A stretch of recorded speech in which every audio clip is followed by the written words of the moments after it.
Pastor Miguel Ângelo, com um aplauso aqui nesta noite, que vai ministrar a poderosa palavra de Deus ao nosso coração.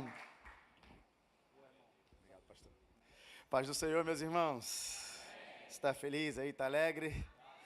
Graças a Deus. Pega a sua Bíblia, por favor, Gênesis, capítulo de número 26. Abre aí, por gentileza, livro do Gênesis, capítulo de número 26. Enquanto você encontra, minha gratidão, pastor Cláudio, obrigado. Transmita meu abraço, pastor, a pastora Rose, por esse convite, por essa honra de estarmos juntos.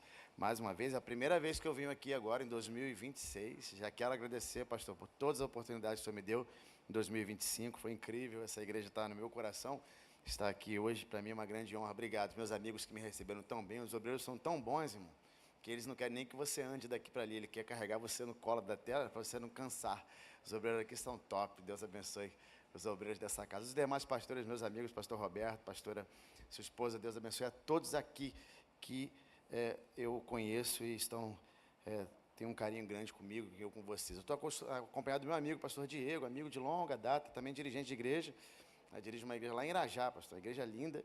O Diego está lá quebrando pedra, cavando poço, né, e está dando água, né? Prazer, obrigado, amigo, por essa honra de estarmos juntos. Gênesis capítulo 26. Enquanto você encontra aí, deixa eu te fazer uma pergunta. Quantas pessoas acreditam aqui que nasceram para fazer alguma coisa importante nessa terra? Eu acredito nisso.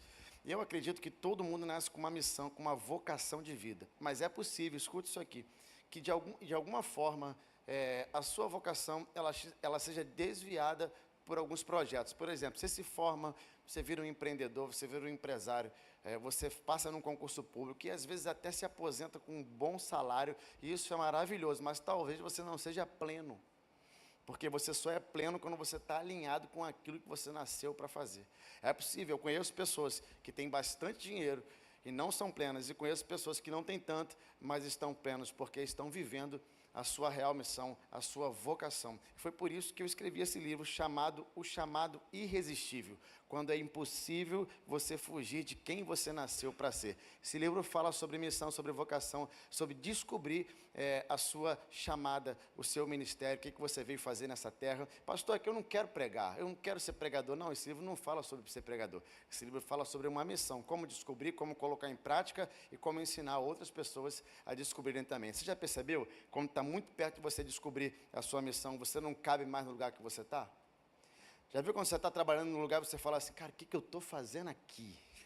Não era para eu estar aqui, eu não entendo o que eu estou fazendo nesse lugar. Por quê? É porque o teu chamado está te empurrando para o teu destino. E está te expulsando dessa realidade que você está e vai te inserindo em outra realidade. O que é isso? É o chamado que está gritando no seu coração. Eu tenho certeza que você tem um.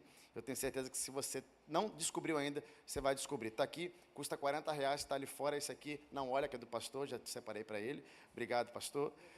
Isso aqui eu sei que o senhor já descobriu o seu chamado há muito tempo, e o seu chamado abençoa muito a nossa vida, mas aí vai passar para alguém. Ah lá, ele querendo pegar. Não pega não, varão. Ele nem leu ainda. Ah, maravilha. Então está ali fora, que Deus te abençoe e assim você também me abençoa. Vamos para a Bíblia, Gênesis, capítulo de número 26. Deixa eu mandar um beijo, um abraço para Thaís. Rapidinho, já vou ler. Thaís, Benjamin e Rubem, pequeno Daniel, 1 mês de vida e 20 dias. Benjamin com 8, Rubem com 7, Daniel com 1 mês e 20 dias, mamando e dormindo o dia inteiro. Que bênção, irmãos. Olha, eu sei o que é ficar acordado a noite inteira, porque os outros ficam, mas ele não fica, ele dorme. Deus é verdadeiramente bom. O menino dorme 8 horas, acorda de manhã cedinho, 8 da manhã, dorme 12 horas seguidas. Aí o médico fala assim, tem que acordar para mamar. Eu falo, aham, pode deixar. Vai o senhor acordar teu filho, meu não, meu vai dormir. O sono alimenta. Então está lá, pequeno Daniel, coisa linda, Deus abençoou a nossa casa, a nossa família. E Thaís falou que enquanto não vier a menina, ela não vai parar. Ô irmãos, ore por mim. Sabe, eu falei, Thaís, como é que sustenta isso tudo, minha filha? Ela falou, meu amor, como é que era a tua vida antes do primeiro? Eu falei, era de um jeito. E agora, depois do terceiro, não é melhor? Eu falei, ela, então, Deus que dá, Deus que garante, irmão. Então já quero profetizar, você vai ter muito filho em 2026, amém? Opa, não foi legal, né? Teve uma irmã ali atrás que fez assim para receber, baixou a mão na hora. Vai dar certo, irmão. Olha, todo menino que nasce com um pedaço de pão debaixo do braço. Ele já vem com a provisão. Graças a Deus. Gênesis 26 diz assim, ó: sobreveio fome na terra, assim como tinha acontecido nos dias de Abraão. Então Isaque, ele foi a Gerar e encontrasse com Abimeleque, o rei dos filisteus. O Senhor apareceu a Isaque e disse: não desças ao Egito, habita na terra que eu te disser, habite nela e serei com você. Eu abençoarei, porque a você e a tua descendência darei todas essas terras e confirmarei o juramento que fiz a Abraão teu pai. Multiplicarei a sua descendência como as estrelas dos céus e a darei todas essas terras. Na sua descendência serão benditas todas as famílias da terra, porque Abraão teu pai obedeceu a minha palavra e guardou os meus mandamentos e os meus preceitos e os meus estatutos e as minhas leis. Isaque foi, pois, e ficou em Gerar. Amém? A primeira coisa que a gente tem que entender aqui nesse texto é essa expressão, essa palavra que ele fala: e havia fome na terra. Fome, quando a gente pensa em fome, é um pouco diferente o que a gente pensa em fome quando a Bíblia fala em fome. Porque fome hoje, ela está mais ligada a um tipo de desigualdade social, né? Quando você pensa em regiões com fome, lugares com fome, quando você pensa em alguém que tem fome, é possível que essa pessoa tenha fome, mas o vizinho tenha tanta comida que desperdice. O que é isso? Desigual, está desigual, é desigual. Por exemplo, se você vê lugares com fome, lugares pobres, interiores, onde eu já estive algumas vezes, é possível que um bom programa de governo comece a resolver aquele problema, porque a gente está falando de uma desigualdade. Mas quando a Bíblia fala em fome, a Bíblia não está falando de desigualdade, a Bíblia está falando que a terra não produz. Esse problema de fome na Bíblia, o homem não resolve. Quando a Bíblia fala assim: e havia fome na terra, a terra não está produzindo fruto, ao passo que todas as pessoas daquele lugar, eles estão com fome. Então a Bíblia está lançando uma sentença: e havia fome na terra, ou seja, tem algo que o homem não vai conseguir resolver. Mas ela também dá uma outra informação. Ele diz assim, ó: havia fome na terra, como houve nos dias de Abraão. Então a Bíblia dá uma sentença, não tem como resolver, mas ela também dá uma esperança. E qual é a esperança? Alguém passou por isso e venceu. A Bíblia está dando uma sentença: tem um problema aqui que o homem não consegue resolver, mas esse problema já foi passado por algumas pessoas, e as pessoas que passaram sobreviveram a esse problema. Então eu quero começar a pregar para você te falando uma palavra que talvez não seja muito comum da gente falar, mas dessa vez nós não seremos uma exceção à regra. O que é isso, pastor? Havia fome na época de Abraão e ele venceu. Houve fome na época de Isaque e ele venceu. Houve 7 anos de fome no Egito com José e ele, Faraó e o povo venceram. Houve fome na época dos juízes, Ruth e Noemi venceram. Houve 3 anos de fome na época de Elias, porque não chovia, e eles venceram. Houve fome na época de Eliseu, Eliseu venceu. Houve fome na época de Davi e eles venceram. Então eu vim aqui começar a pegar para você, liberando essa palavra para a tua vida. O Deus da provisão é poderoso. Eu não estou falando mais de fome, eu estou falando de algo que Deus supre quando você não espera que Ele vai suprir. Então eu preciso dizer isso aqui: aonde a tua mão não alcança, aonde o teu dinheiro não paga, aonde os teus amigos não resolvem, aonde as tuas conexões não conseguem fazer, o Deus de Abraão, o Deus de Isaque, o Deus de Jacó é poderoso. Será que tem alguém para receber essa palavra profética nessa noite? Eu vim liberar uma palavra profética para a sua vida. Pastor, o que são palavras proféticas? São palavras que são liberadas do altar e não tem endereço, mas estão à procura de um coração fértil para ser agarrada, semeada e frutificar em milagre. Então eu tenho uma palavra profética para quem tem coragem de receber. 2026 será um ano de colheita extraordinária para a sua vida. Se prepare para entrar em lugares que nunca entrou, para falar com gente que nunca falou, para pisar em ambientes que nunca pisou, para receber telefonema que ainda não recebeu, porque quando uma palavra profética é agarrada na terra, o céu bate o martelo e a terra obedece. Será que tem alguém em Araruama com coragem para agarrar essa palavra e dizer: eu vou viver projetos de Deus? Eu estou sentindo a presença dele aqui. Pastor, eu me empolguei. Deixa eu ir mais devagar. É vocês que ficam levantando a mão. Mais devagar. O que Isaque faz? Isaque escuta, né? Isaque está seguindo um processo. Tem fome na terra, o que ele faz? Provavelmente ele está indo para o Egito. Por quê, pastor? Porque Egito é o lugar da provisão. Quando as pessoas tinham fome, partiam para lá. Você vai ver lá o que aconteceu no Gênesis com José. É porque o Egito tem um rio que nunca secou, que é o rio Nilo, e abastecia metade do país inteiro. Então nunca faltava alimento no Egito. Então o caminho natural de alguém que tinha fome nessa época era seguir para o Egito. Como Gerar está no caminho, é possível que ele estivesse seguindo para lá e parou em Gerar. Quando ele parou em Gerar, Deus apareceu e disse para ele, ó, não desças ao Egito, habita na terra que eu te disser. Eu imagino ele falando, Senhor, mas o caminho natural é seguir para lá. Porque todo mundo que tem fome, segue para lá. E Deus está dizendo para ele, mas você não. Deixa eu te falar uma coisa aqui a respeito de Deus. Deus permite que pessoas façam coisas, mas não permite que você faça.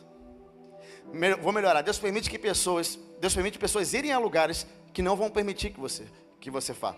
Por quê, pastor? Porque você não precisa fazer um caminho natural para viver sobrenatural. Não precisa fazer caminho ordinário para viver extraordinário. Não precisa fazer o que todo mundo faz para viver o que ninguém nunca viveu. O que você precisa, eu vou falar de maneira muito simples para você agarrar essa palavra e entender. Você precisa de uma palavra que queime no teu coração e se torne uma verdade absoluta para a sua vida. Deixa eu te falar sobre o que é ter uma palavra. Eu trabalhava na prefeitura, o pastor sabe. 16 anos de prefeitura, concursado direitinho, estabilidade. Ganhava meu salário, tinha minhas metas. Comecei a ouvir palavras, 7 anos antes de eu sair. As metas saíram do meu coração, os sonhos começaram a entrar no meu coração. Eu entendi que o meu futuro não era ali. Criei coragem, fui no RH, pedi minha exoneração. Saiu no dia do aniversário da minha esposa. Cheguei em casa e falei, Thaís, estou demitido. Ela me deu um abraço e falou, esse é o melhor presente que você poderia ter me dado. Aí as pessoas começaram a dizer, tem coragem? Você tem filho, você tem mulher, você tem esposa, você tem idade, você vai sair de um concurso público, porque o caminho natural é se aposentar e desfrutar da sua aposentadoria. Só que escute, quem tem uma palavra não segue o caminho natural, ele segue o caminho da palavra. Quem tem uma palavra não tem problema com geografia, não importa a tua condição, não importa as suas frustrações, não importa os teus meios e os teus recursos, o que você precisa mesmo é carregar uma palavra. Pastor, como é que é isso, pastor? Uma palavra é Abraão tinha uma palavra, eu tenho uma palavra, pastor tem uma palavra, e um monte de gente aqui já tem, mas se você não tem, eu vou liberar uma palavra para você. E qual é? Aonde você estiver, Deus está dizendo, eu serei contigo. Está proibido de lavar suas redes, está proibido de pendurar suas harpas, está proibido de virar as costas e ir embora, mas está autorizado a ir para cima e conquistar tudo o que Deus preparou. Você está no culto da vitória, alguém pode receber isso aqui? Eu acredito que você não vai ser parado por nada que esse mundo te ofereceu, mas vai correr em direção ao teu destino, às tuas próximas conquistas. Deus aparece para ele no meio do caminho e diz, não desças ao Egito, habita na terra que eu te disser. E ele vem com nada mais, nada menos do que 7 promessas extraordinárias. Palavras que saíram da boca de um Deus que nunca falha. Irmão, não veio um profeta marchando, não veio um pastor para entregar, foi Deus quem disse. As palavras saíram da boca de Deus. Ele ouviu aquilo, recebeu aquelas palavras, ficou na cidade de Gerar, e poucos versículos depois, pastor, quando ele botou o pé na cidade, alguém perguntou, quem é essa mulher que está contigo? Era a esposa dele, a Rebeca, e ao invés dele dizer que era a esposa dele, ele teve medo e disse que era a irmã. Vamos refletir sobre isso aqui? O cara recebeu palavras poderosas, reconfortantes, infalíveis, e no versículo seguinte, ele estava com medo, mentindo. O que levou um homem a receber a palavra de Deus e produzir um medo, porque escute isso aqui, ninguém ameaçou ele, ninguém disse para ele que ia tomar a mulher dele, ele produziu um medo, ele produziu algo a respeito, ele pensou, ele diz depois, eu pensei que poderia acontecer isso, e quando nós produzimos medo, nós corremos o risco de viver coisas e atrair coisas para a nossa vida que a gente não precisava viver. Ele produziu um medo, pastor, mas o pai dele fez a mesma coisa, eu sei. Gênesis capítulo 20, versículo 2. A Bíblia diz que Abraão dizia, ele não disse, ele dizia que Sara era irmã dele e não esposa. no mesmo lugar que Isaac está hoje. E por isso, o mesmo rei, ou o pai dele, que tinha o mesmo nome, Abimeleque, tomou Sara como esposa e só não se apossou dela porque Deus apareceu num sonho. E falou assim, ó, não toma essa mulher para você não. Essa mulher não é tua, essa mulher é de outra pessoa. Agora Isaac está no mesmo lugar, mentindo no mesmo lugar, correndo o mesmo risco de perder a esposa, assim como o pai quase perdeu. O que é isso, pastor? É ele produzindo um ciclo de medo que aconteceu com o pai dele e provavelmente aconteceria com o avô dele. Mas que bom que você veio aqui hoje. Por quê, pastor? Eu quero decretar sobre a tua vida. Nenhum ciclo de medo vai permanecer na tua geração. A tua ascendência pode ter sofrido, mas a tua descendência não vai sofrer. Pode ter acontecido com teu avô, pode ter acontecido com teu pai ou até com o teu tio, mas com você não vai. Eu quero decretar sobre a tua vida, o medo vai sair, a ousadia vai entrar, os teus filhos vão colher a tua ousadia, os teus netos vão colher os frutos da tua ousadia, os teus bisnetos e até gente na tua geração que não vai te conhecer vai dizer, porque alguém lá atrás rompeu um ciclo. Na minha casa eu vivo um legado poderoso de Deus na minha vida.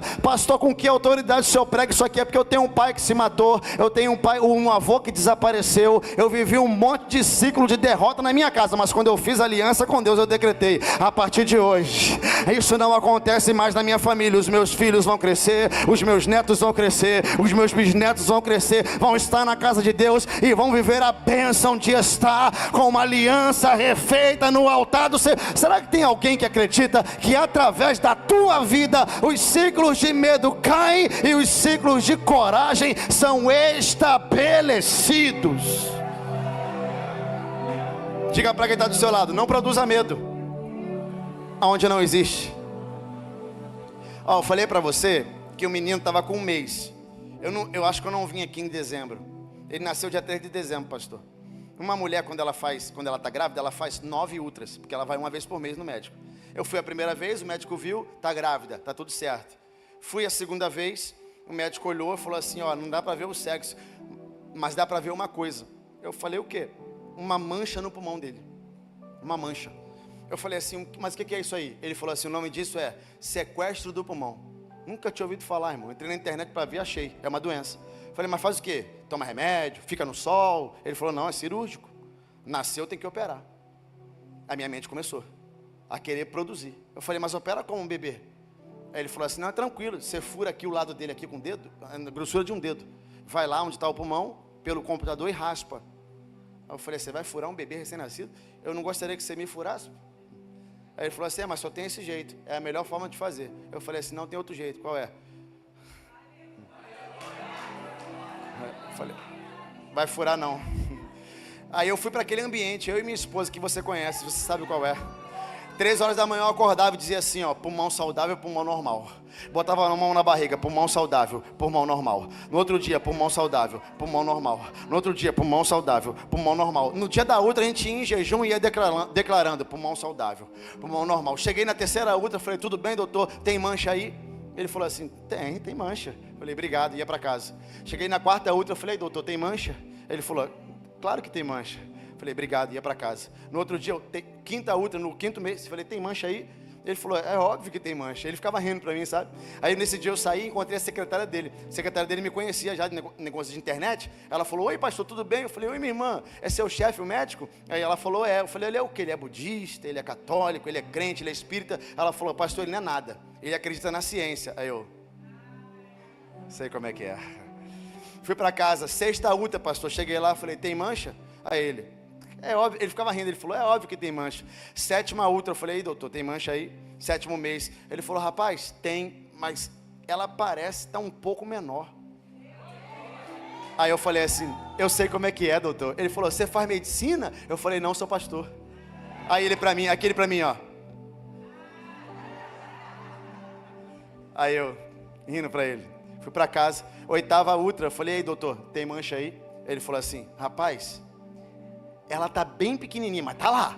Aí eu, obrigado, fui para casa. 9ª ultra, eu falei, doutor, tem mancha? Ele, rapaz, não vi nada. Mas ó, você vai o parto vai ser agora. Você vai para lá, daqui a uma semana, e você fica olhando o bebê chorar, tá? O bebê tem que chorar. Eu falei, mas por que tem que chorar? Porque quando ele chora, ele abre a boca, o ar entra. E aí ele passa a respirar igual nós respiramos, porque até aí está na barriga, não respira, ele está lá nadando. Quando ele nasce, por isso que o médico bate, joga para cima, né? Espanca para ele abrir a boca. E aí, fui lá. Fui pro parto. Irmão, eu filmei os 3 partos. Desmaiei nos 3, vomitei nos 3. Porque, né, tem que ser forte para filmar parto. Aí eu tô lá. Tu pode ser... Existe 2 tipos de marido no parto, irmão. O desbravador e o consolador. Eu sou o consolador. Qual é? Do lado da esposa. Oi, meu amor, vai dar tudo certo. O que divide o desbravador do consolador? Um pano verde que fica bem na tua frente. O que é o desbravador? Ele vai lá olhar. Eu não vou lá olhar, eu prefiro ficar aqui, consolando a minha amada.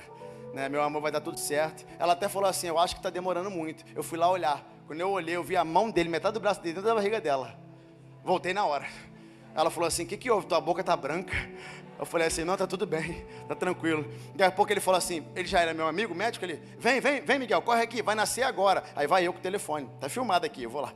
Botei assim, fiquei olhando, daqui a pouco ele foi, pô, puxou. Quando ele puxou, o bebê, uau, chorou mais alto que eu nunca ouvi na vida. Falei, sei como é que é, doutor. Aí ele falou assim, chorou bem, né, mas ó, ele vai pra UTI, tá? Porque eu tenho 7 ultras aqui com mancha. A minha mente queria produzir medo, mas ela produzia confiança. Foi pra UTI, dia seguinte, acordei, vamos lá ver o bebê. Eu e minha esposa, eu vou falar porque ela não tá aqui, irmão. Olha ela andando, indo pra UTI. Parecia uma senhora de 90 anos. Eu falei, vem velhinha, anda. Aí ela, faz eu rir não. Chegamos na UTI, demoramos muito, o médico não tava. Eu falei, cadê o meu médico? Não, já foi embora. Veio outro médico conversar com você. Eu falei, mas quem é esse médico? Ele é especialista em pulmão de criança. Veio de outro hospital, só para falar contigo. Eu falei, é mesmo, é? Aconteceu alguma coisa. Ele veio na minha direção, falei, tudo bem, doutor? Tudo bem. Você é pai do Daniel? Eu falei, sou. Rapaz, eu vim de outro hospital para conversar com você a respeito do sequestro do pulmão. Falei, e aí? Ele falou, e aí que eu não sei, porque as meninas da UTI já fizeram 2 radiografias, não acharam mancha nenhuma.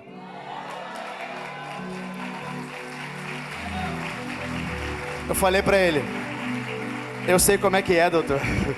Aí ele falou assim, eu preciso que você leve essa criança lá no meu consultório daqui a 3 meses. Eu falei, pra quê? É porque eu preciso investigar, tenho 2 ultras, 7 ultras com mancha, 2 radiografias sem mancha. Você leva ele lá pra mim? Eu falei, pode deixar, doutor, eu levo ele sim. Ele falou, você tá rindo, né? Eu falei, tô rindo. Ele falou, tá rindo por quê? Eu disse, porque milagre bom é aquele que o médico atesta. Antes tinha, mas agora não tem.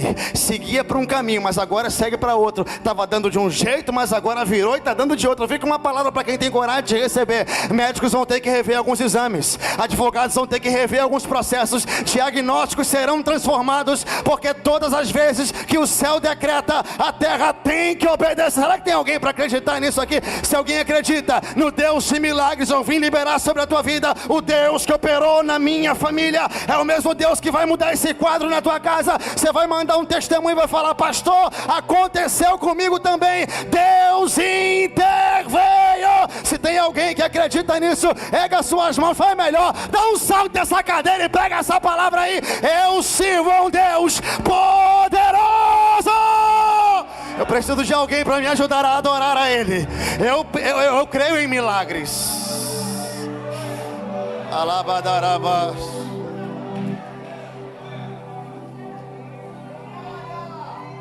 Veja o problema de você basear a tua vida no medo. Ele esqueceu que tinha mentido. A Bíblia diz que ele já estava lá um tempo. Abimeleque olhou pela janela e viu Isaac fazendo um carinho em Rebeca. E disse para ele, ele falou, manda chamar esse varão aí, quero falar com ele. Mandou chamar, ele subiu e Abimeleque disse assim, eu vi, é evidente que essa mulher não é a tua irmã, ela é a tua esposa. Rapaz, a pergunta de Abimeleque é, por que você mentiu? E ele disse, eu tive medo. Aí o que Abimeleque disse para ele? Rapaz, facilmente qualquer homem dessa região poderia ter se deitado com a tua mulher. Você não fala um negócio desse, irmão, coisa terrível é. Um ímpio tem que exortar um crente de uma coisa que Deus falou, ele não creu. Tu já viu o cara chega num lugar, tu chega num lugar para conversar com alguém, alguém fala assim, fulano de tal, fez isso e isso, mas ele não era crente? Ou então alguém fala, mas tu não é crente? Está falando desse jeito? Porque quem não é crente gosta de questionar quem é crente. Abimeleque disse para ele, rapaz, não faz isso não, cara. Ou seja, Isaac ouviu Deus e mentiu. Abimeleque exortou Isaac e ele semeou. Que Deus nos livre, irmãos, de valorizar mais a voz do homem do que a voz de Deus. Que a voz de Deus seja o nosso maior fundamento, regra de fé e prática. Que esse culto alinhe a tua vida com Ele. Você passe a entregar mais do que você entregava, crer mais do que você cria, viver mais milagres do que você vivia, andar mais na presença do que você andava. E se tem obra do diabo, eu repreendo. Você vai colher o que você nunca colheu em lugares que você nunca foi, porque a voz de Deus é poderosa para nos projetar a lugares que nós nunca chegamos. Esse é o poder inigualável da poderosa voz de Deus. Isaac caiu na real, irmão. Caiu na real e falou assim: eu vou semear então. Começou a semear. E no mesmo lugar que ele estava, ele colheu 100 vezes. Não foi 10, não foi 20, não foi 50. Foi 100 vezes mais, pastor Roberto. Ele começou a colher abundantemente. Aonde? No lugar que ele já estava. Deixa eu te falar uma coisa ali para cá. Você não precisa mudar de geografia para viver algo novo.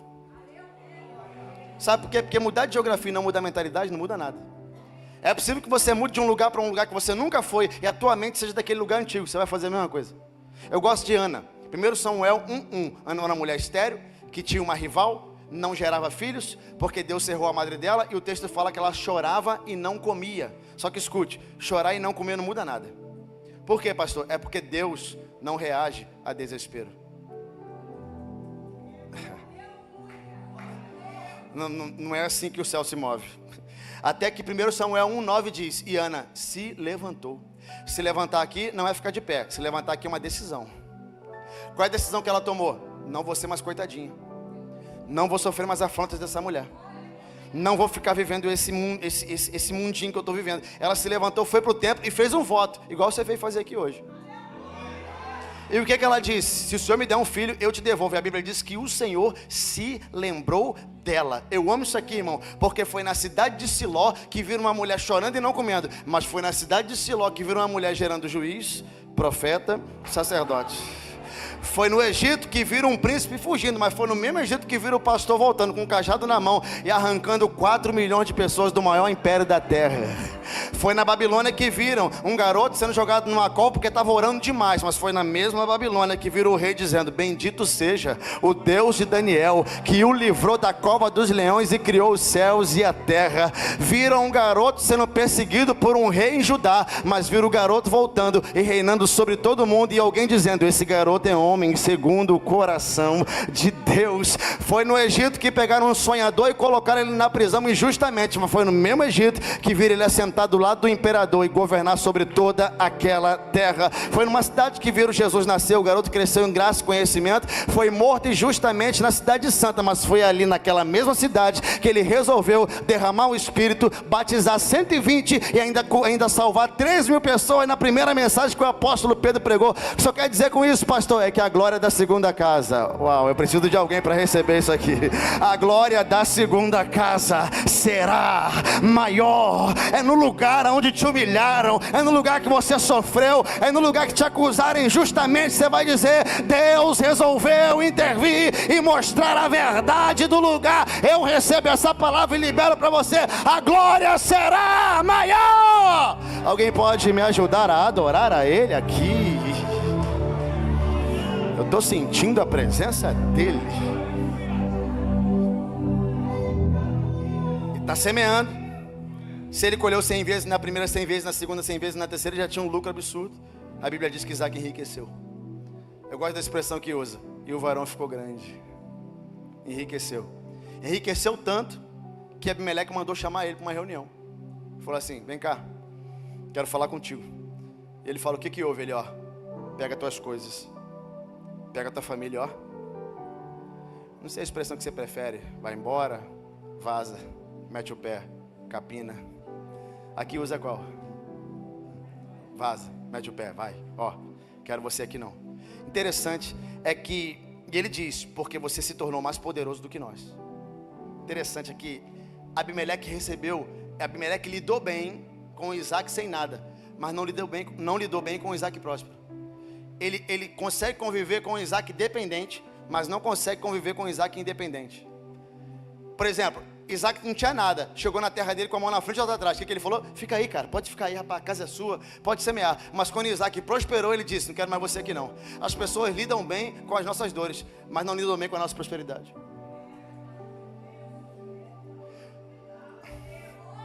Tu não tem nada. Tá, como dizia antigamente, pé rapado. Pastor, tá ruimzão. As pessoas, vamos ajudar. Ó, manda uma cesta básica.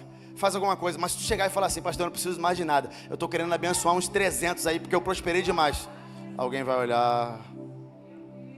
Ou seja, Abimeleque lidou bem com Isaac fracassado, mas não lidou bem com Isaac próspero. E o que ele fez? Vai para o vale. Ele fez Isaac descer, porque o vale era embaixo. Isaac foi expulso para o vale de Gerar. Ou seja, Abimeleque, porque não lidou bem com ele e com a prosperidade dele, fez ele descer. Só que Abimeleque não sabe de duas coisas. O que, pastor? A primeira é que o Deus que abençoa em cima é o mesmo Deus que abençoa embaixo. E a segunda coisa que Abimeleque não sabe o que é que cavadores de poços não cavam por conveniência, cavam por propósitos.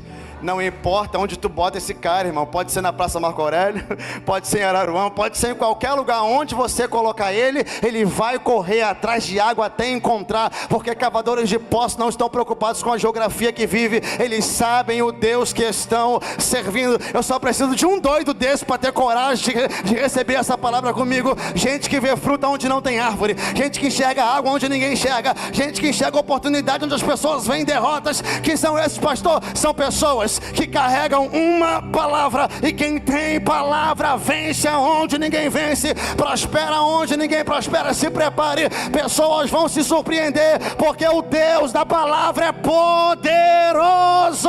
Alguém recebe isso aqui hoje? Cadê meus amigos? Oh, eu estou sentindo a presença dele aqui. Pastor, o que ele fez? Vale. O que ele fez no vale? O que ele sabia fazer de melhor: cavar. E cava. Na verdade, vamos por partes. A primeira coisa que Isaac fez não foi cavar poço, foi desentulhar os poços que já estavam lá, que inclusive foram cavados pelo seu próprio pai, o Abraão. E os filisteus entulharam os poços de Abraão, e ficou entulhado lá. Isaac chegou e começou. Antes dele cavar alguma coisa, ele retirou as pedras que estavam e fez o poço da água de novo. Quando o poço jorrou, alguém disse para ele: qual é o nome que você vai dar para esse poço? Pastor, como é que é esse negócio de dar nome a poço? Irmão, aprenda a dar nome às suas vitórias. Ainda que seja pequena, bota o nome nela. A primeira vez que eu preguei na laje de uma casa no bairro de Colégio, eu dei um nome. Qual foi? Acabou de começar. Faz tempo que eu não passo lá, mas quando eu passo eu falo: começo. Você precisa dar nome. Quando alguém perguntou: qual o nome você vai dar para esse poço aí? Ele falou assim: não vou dar nome nenhum, porque esse poço já tem nome. Alguém cavou antes de mim. Eu escutei alguém fazer assim atrás de mim aqui, ó. E aí, mano, você tá bem? O que ele fez? Ele sabia que o poço tinha nome, então ele deu o mesmo nome que Abraão tinha dado. O que é isso? Ele reconheceu: alguém cavou antes de mim. Eu aprendo uma coisa: se você entender que você chegou porque alguém um dia cavou, ninguém vai parar o que você faz. Pastor Cláudio, se tem uma coisa que protege o ministério de um homem, essa coisa se chama honra. Se tu reconhecer o poder da honra de alguém que sangrou antes de você, quando você estiver sangrando, você vai ser reconhecido também, porque honra protege o teu passado, o teu presente e projeta o teu futuro. Quando ele começou a tirar as águas, alguém falou: qual o nome? Não, o nome já tem. Esse poço não foi eu que cavei. Coisa linda, né? Filhos desentulhando poços do pai. É como se fosse uma obra. Infelizmente eu não consegui fazer a obra que meu pai fez. Você sabe a minha história: meu pai se matou quando eu tinha 4 anos de idade. Era pai de santo e foi suicida. Mas os meus filhos vão fazer o que eu faço. Pastor, serão pastores? Eu não sei, mas crentes eles serão. Por quê? Porque eu estou obrigando. Pastor, está obrigando? Estou obrigando. Mais tarde ele vai me agradecer. Estou obrigando, vai ser sim. Aqui tem que ser aqui. Eu estava num debate, pastor, no rádio. Aí uma pastora conhecida falou assim: eu não obrigo meus filhos a ir à igreja. Eu falei: mas eu obrigo os meus. Aí ela falou assim: eles vão ficar com raiva da igreja depois, o problema é deles. Eles vão me agradecer. Ela falou assim: não, mas isso não está certo. Eu falei: a senhora é esquerdista. Perguntei para ela. E ela conhecida, né? Ela falou assim: eu não obrigo não, porque eu não sei. Eu falei para ela: tá bom, quando teus filhos se desviarem lá na frente, começarem a pecar, você me procura para a gente bater um papo. Ficou todo mundo contra mim, ela era famosa. Também nunca mais eu volto lá. Só de raiva. Irmão, eu obrigo. Comecei a obrigar. Então o que está acontecendo? Isaac está desentulhando os poços do pai. Quando todos foram desentulhados, o que ele fez? Ficou especialista em desentulhar e ficou expert em encontrar água onde ninguém encontrava. Ele começou a cavar os seus próprios poços. Irmão, não tem como cavar o próprio poço se você não aprendeu a desentulhar o poço que já estava, né? Que já existia. Isso aqui eu nunca falei, não. Não tem como você viver uma coisa se você não respeitar quem já viveu. Então ele começa a cavar os dele. Já ficou bom de desentulhar, agora ficou bom em cavar. Ele encontra o poço, encontra a água, fica feliz. Só que tem um problema, qual é? Contenda. Tu acha que vai ser fácil, é? Contenda. Ele botou o nome do poço de quê? Ezeque, que significa contenda. Os inimigos desceram no vale para contender com ele. O que ele fez? Cavou outro. Inimizade. Qual o nome? Sitna, que significa inimizade, que é a mesma raiz da palavra Satanás. Ou seja, cavou poço, contenda. Cavou poço, inimizade. Cavou outro, veio o diabo. Irmão, uma pergunta: por que ele foi expulso de lá? Não era porque ele era um homem mais poderoso? Por que então que ele não guerreou pelo poço? Ele tinha mais poder? Sabe o que era para ele dizer? Não, esse poço foi eu que cavei. Vem meter a mão no poço não. Eu sou mais poderoso que você, o poço é meu. Mas não, contendeu com ele deixava o poço e cavava outro.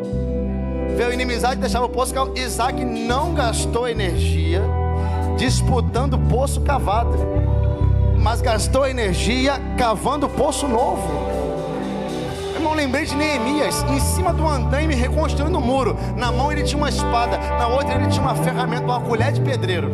O que ele faz? Começa a reconstruir o muro. Os inimigos vêm. Irmão, o livro de Neemias é gigante. Ele não usou a espada nenhuma vez.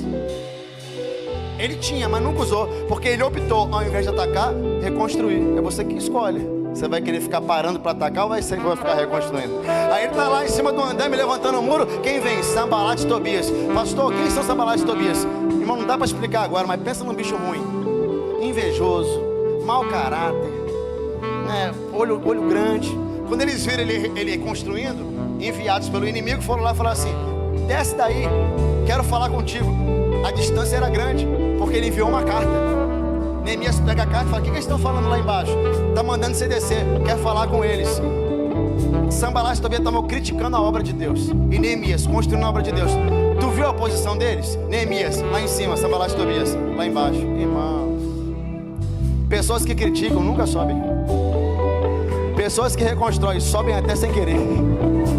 Aí tá lá ele lá em cima olhando e falou assim: o que eles querem? Ele quer que o senhor pare de trabalhar e desça para falar com eles. Qual é a resposta que ele dá? É linda: eu descer? Não tenho tempo para isso.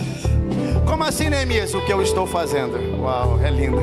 Ele diz: eu estou fazendo uma grande obra, de modo que eu não posso parar para conversar com ele. Irmão, não gaste energia com gente que não está construindo nada. Não vai para o Instagram, para a internet para ficar debatendo com gente que não está construindo. Não receba crítica construtiva de gente que nunca construiu. Você está fazendo uma grande obra, anda com pessoas que estão fazendo uma grande obra igual você. Não perca seu tempo, você está seguindo para a eternidade. Você está levando pessoa com você. Você está de salvar a tua família. Vai para cima dos objetivos que Deus traçou para a tua vida. Não perca tempo. Cava poço novo. Pastor, contenda, cava mais um. Pastor, inimizade, cava mais um. Pastor, o inimigo veio. Eu estou cavando os poços que Deus me deu força para cavar. Sabe o que é poderoso? É que ele cavou um poço que ninguém contendeu. Qual foi o nome que ele deu? Reobote, alargamento. Dá a entender que ele cavou 3, mas eu acho que ele cavou um monte. Eu acho que ele cavou tanto que os inimigos não conseguiam contender. Era como se ele tivesse cavado mais poço do que o número de inimigos, ao ponto dos caras não conseguirem mais entulhar mais nada. Desistiram de entulhar. Por quê? Porque ele cavava mais do que contendia. Eu creio. A palavra desse culto para a tua vida é: está vindo um alargamento. Pastor, eu já passei por contenda, já passei por inimizade, o inimigo se levantou. Maravilha, então Reobote está muito perto de chegar para a tua vida. Será que tem alguém para acreditar? Se você acredita nisso, já fica de pé no teu lugar, erga as tuas mãos para o alto. Eu estou crendo nessa palavra. Ele disse: o Senhor alargou as minhas tendas e decidiu me abençoar. Isso é para quem tem fé para receber. Está vindo um tempo extraordinário. Eu creio nisso. Eu agarrei essa palavra quando li esse texto, e eu creio que você vai viver exatamente tudo isso aí. Se prepare, Deus vai alargar as suas tendas. Haverão colheitas poderosas e extraordinárias. Pastor, Eu estou ouvindo isso o ano todo. Você quer ouvir o quê, irmão? Derrota? Eu vim liberar a vitória para a tua vida e eu creio, testemunho poderoso será contado. Alguém recebe essa palavra, pelo amor de Deus? Uau. Pastor, qual é o nome dele? Isaac. Significa o quê? Sorriso. Sorriso. Ele carregava um sorriso. Engraçado que Abraão teve Isaac com 100 anos de idade. 100 anos. Não, se Deus fez um homem de 100 anos sorrir, por que ele não pode fazer isso contigo hoje? Isaac tinha uma promessa. Qual é, pastor? Filho. Ele, na verdade, ele precisava ser pai. Por quê? Porque o pai tinha uma promessa. Cavar poço era importante, mas ter filho para ele era fundamental. Tanto é que ele orou 25 anos para Rebeca engravidar. E ela engravidou de gêmeos. De gêmeos. Isso que orou demais, né? Tá igual a minha esposa. Sabe o que ela falou pra mim ontem? Imagina, a gente tem 3 filhos. Imagina que eu engravido de novo e tenha gêmeos. Aí de 3 a gente passa para 5. Aí, ó. Baixinho. Tá repreendido, tá repreendido, tá repreendido. Ele orou e a mulher engravidou. Imagina a notícia. Ó, Isaac, fica tranquilo. A promessa do teu pai está de pé. Tua esposa está grávida. E eu acho que são 2. Só que no meio da gestação tem um problema. Qual é? Os bebês brigam. Esaú e Jacó estão tendo conflito na barriga. O que Rebeca faz? Sai da tenda. Olha para o alto e vai falar com Deus. O que ela diz? Senhor, por que isso tem que ser assim? Ou seja, por que eu estou sofrendo? Por que está doendo? Por que o processo é assim? Por que está difícil? E a resposta de Deus para ela é linda. Deus olha e fala assim: é porque você está gerando nação, né? Meu irmão, tu não está gerando 2 casas, tu não está gerando 2 bairros, você não está gerando 2 vilas. O que você está gerando é grande. Então a dor será proporcional ao tamanho daquilo que você vai gerar. Oh meu Deus, pastor, eu quero sombra e água fresca. Não peça a Deus para gerar, porque se for para viver milagre, se for para andar no sobrenatural, se for para ver a mão de Deus operando, você vai passar por alguns processos que você não esperava. Mas eu vou te dar uma boa notícia. Qual é? Vai valer a pena. Ei, o tempo da dor não é maior do que a alegria de ver a promessa na mão. Quando eu peguei o Daniel na mão, eu pensei, esqueci de sequestro do pulmão, esqueci de problema, eu pensei, Senhor, que bebê maravilhoso o Senhor me deu, eu vim liberar para a tua vida. Está chegando o tempo de você colher. Todo o processo que você passou se tornará no teu maior testemunho e na tua maior história. Erga suas mãos para o alto. Oh, recebe essa palavra aí.